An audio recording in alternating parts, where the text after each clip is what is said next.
Bienvenue dans cette nouvelle édition du QG Week-end. Au sommaire de l'actualité, le parti FCBE de l'ancien président béninois Yayi Boni se dit prêt pour se conformer à la nouvelle charte des partis désormais en vigueur au Bénin. Réunion en congrès extraordinaire ce samedi 29 décembre. Le FCBE a décidé d'accomplir les formalités nécessaires à cet effet ce lundi 31 décembre. 39 millions d'électeurs se rendent aux urnes ce dimanche en République démocratique du Congo pour élire leur prochain président. Un scrutin repoussé à maintes reprises, longuement attendu par les Congolais. Et puis, belle performance de l'aéroport international Blaise Diagne de Dakar au Sénégal. Un an après son inauguration, il enregistre une progression de 6% de son trafic aérien et déjà plus d'1 million de passagers. Les militants du parti Force Kori pour un Bénin émergent se sont rassemblés à la faveur du premier congrès extraordinaire de la formation ce samedi. Les militants et hauts responsables du parti ont examiné la nouvelle charte des partis du 6 août 2018 afin de s'y conformer. À travers cette mise en conformité, le FCBE s'apprête à affronter les législatives de 2019. Reportage notre correspondant Leftiouno. Des tractations politiques sont en cours pour constituer une liste unique de l'opposition aux prochaines législatives du Bénin. Cependant, le parti Force Kori pour un Bénin émergent FCBE, présidé par l'ancien président de la République Boni Yayi, a tenu samedi 29 décembre 2018 à Abomey-Calavi son premier congrès extraordinaire de mise en conformité à la nouvelle charte des partis politiques. Cette rencontre politique a entre autres permis aux acteurs politiques de l'opposition de réfléchir sur l'actualité politique et de décrypter les faiblesses des réformes du système partisan. Avant cette loi, les partis politiques étaient présents et signaient les procès-verbaux dans les bureaux de vote. Aujourd'hui, certes, ils peuvent être présents, mais ils ne signent plus les procès-verbaux. Personne ne doit avoir peur, parce que le chat est là pour attraper les souris. Le parti FCBE a pris la résolution pour une liste unique de l'opposition dans le cadre des législatives 2019. Il s'est engagé à faire toute forme de concession pour parvenir à cette fin. Je vous invite à la vigilance pour déjouer la ruse du pouvoir de talons qui refuse de mettre à la disposition de la Sénat des moyens nécessaires pour organiser le scrutin et qui, en même temps, prépare divers plans pour fausser la compétition électorale. Une vingtaine d'autres partis et mouvements politiques ont adhéré au parti Force Kori pour un Bénin émergent FCBE. Après 2 ans de retard et 3 reports, les élections générales ont enfin lieu ce dimanche en République démocratique du Congo pour élire le chef de l'État. Les 39 millions d'électeurs appelés aux urnes doivent choisir un candidat parmi les 21 en lice. Des candidats comme Martin Fayulu, Félix Tshisekedi et celui de la majorité, Emmanuel Ramazani Shadari, qui succédera au président Joseph Kabila. Notre correspondant Jacques Amboka suit depuis ce matin les opérations dans les bureaux de vote.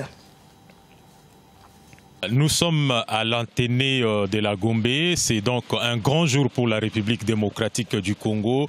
La Commission électorale nationale indépendante a donc tenu promesse pour la tenue de scrutins combinés, la présidentielle, les 2 législatifs, nationales et provinciales. Ici, dans ces bureaux, vient de voter le président de la République, le président sortant, Joseph Kabila, qui a été suivi par son dauphin et aussi le candidat de la coalition Lamouka pour ces scrutins, le 3e cycle électoral en République démocratique du Congo. Je viens de poser l'acte civique, je viens de voter et j'ai un sentiment maintenant de satisfaction parce que le processus électoral que nous avons entamé depuis plusieurs années, aujourd'hui c'est l'aboutissement.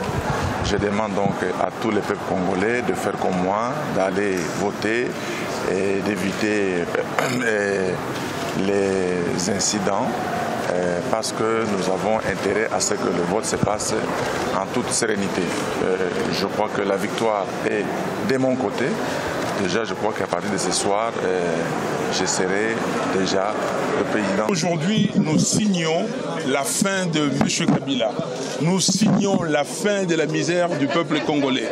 Nous signons la fin de ce que nous avons connu ici, que le Congo soit devenu la risée du monde entier.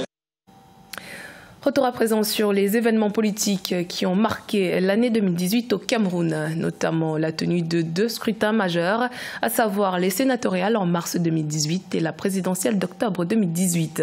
Le pays a également procédé à la mise en place en février du Conseil constitutionnel. Récapitulatif avec Nelly Bessa. 2018 s'achève, laissant dans la mémoire collective la tenue de 2 élections majeures. Au Parlement, le scrutin du 25 mars a dévoilé une nouvelle configuration du Sénat, tout au moins pour la 2e mandature. Et comme toujours, le législateur a veillé à ce que le multipartisme soit appliqué avec 7 formations politiques siégeant au Sénat. L'élection présidentielle du 7 octobre a été amorcée dès la révision du fichier électoral en début d'année et la convocation du corps des électeurs le 9 juillet. Toutes les étapes du processus ont été suivis et respectés. Le 23 octobre, le candidat Paul Biya a été réélu à sa propre succession. Il y a eu une réforme du challenger du côté de l'opposition. Désormais, c'est M. Kamto Moïse, en place des lieux du SDF, qui fut longtemps le premier parti de l'opposition, qui malheureusement a vu son candidat arrivé en 4e position. 2018 a également connu le 7 février la mise en place du Conseil constitutionnel, organe prévu par la loi fondamentale pour gérer le contentieux né des élections présidentielles, parlementaires ou référendaires au Cameroun. Le nouvel organe affiche à son compteur 2 sorties en mars et en octobre 2018, au cours desquelles aucun recours post- et préélectoral n'a prospéré. Pour les observateurs, le Conseil constitutionnel présente un marqueur des progrès de la démocratie au Cameroun. La mise en place d'abord du Conseil constitutionnel participe de la modernisation de la démocratie camerounaise. L'article 67 de la Constitution camerounaise parle de progressivité, de mise en place des institutions. On peut dire que l'effectivité du Conseil constitutionnel, du point de vue du droit, a permis effectivement de consolider cette démocratie. En 2018, le Conseil constitutionnel a imprimé ses marques dans l'histoire du Cameroun. Les consultations attendues dans les prochains jours consolideront l'ancrage de cet organe dans le pays. 2018, une année électorale donc, mais qui annonce certainement les couleurs de ce que seront les élections locales attendues en 2019.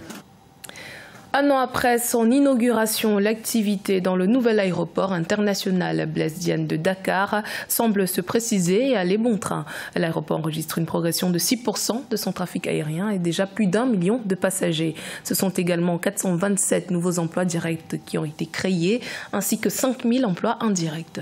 Siamlo Victor Asseji.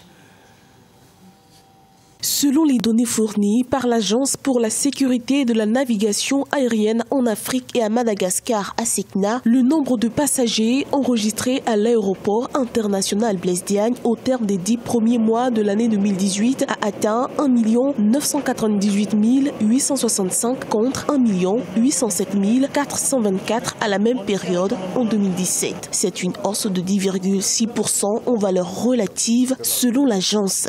Je crois qu'aujourd'hui, aussi bien les autorités que les populations, les usagers peuvent être très satisfaits de la qualité de service au niveau de l'aéroport international Blaise Diagne. Et je crois que c'est un début. Il y a encore des efforts à faire. Sur cette période, les passagers à l'arrivée ont augmenté de 13,7% par rapport à 2017. Quant aux passagers au départ, ils ont progressé de 6,7%. Il est important de booster le trafic local, c'est-à-dire le trafic intra-africain. Sur le plan sous-régional, il y a vraiment des efforts à faire. Et nous croyons que si on réduit ou si on enlevait complètement la nourriture sur les vols sous-régionaux, peut-être que ça va impacter sur le coût du billet et en même temps, ça va pousser les gens à voyager davantage. Inauguré le 7 décembre 2017, l'aéroport international Blaise Diagne a une capacité actuelle de 2 millions de passagers annuels. À l'horizon 2022,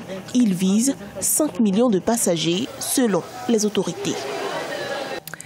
Le Soudan du Sud compte également moderniser son aéroport de Djouba. Le pays a reçu à cet effet 15 millions de dollars d'Afreximbank, la banque africaine d'import-export. Cette somme permettra de mettre en place un système de sécurité de l'aviation civile et du traitement de l'immigration. Siamlo Victor Asseji.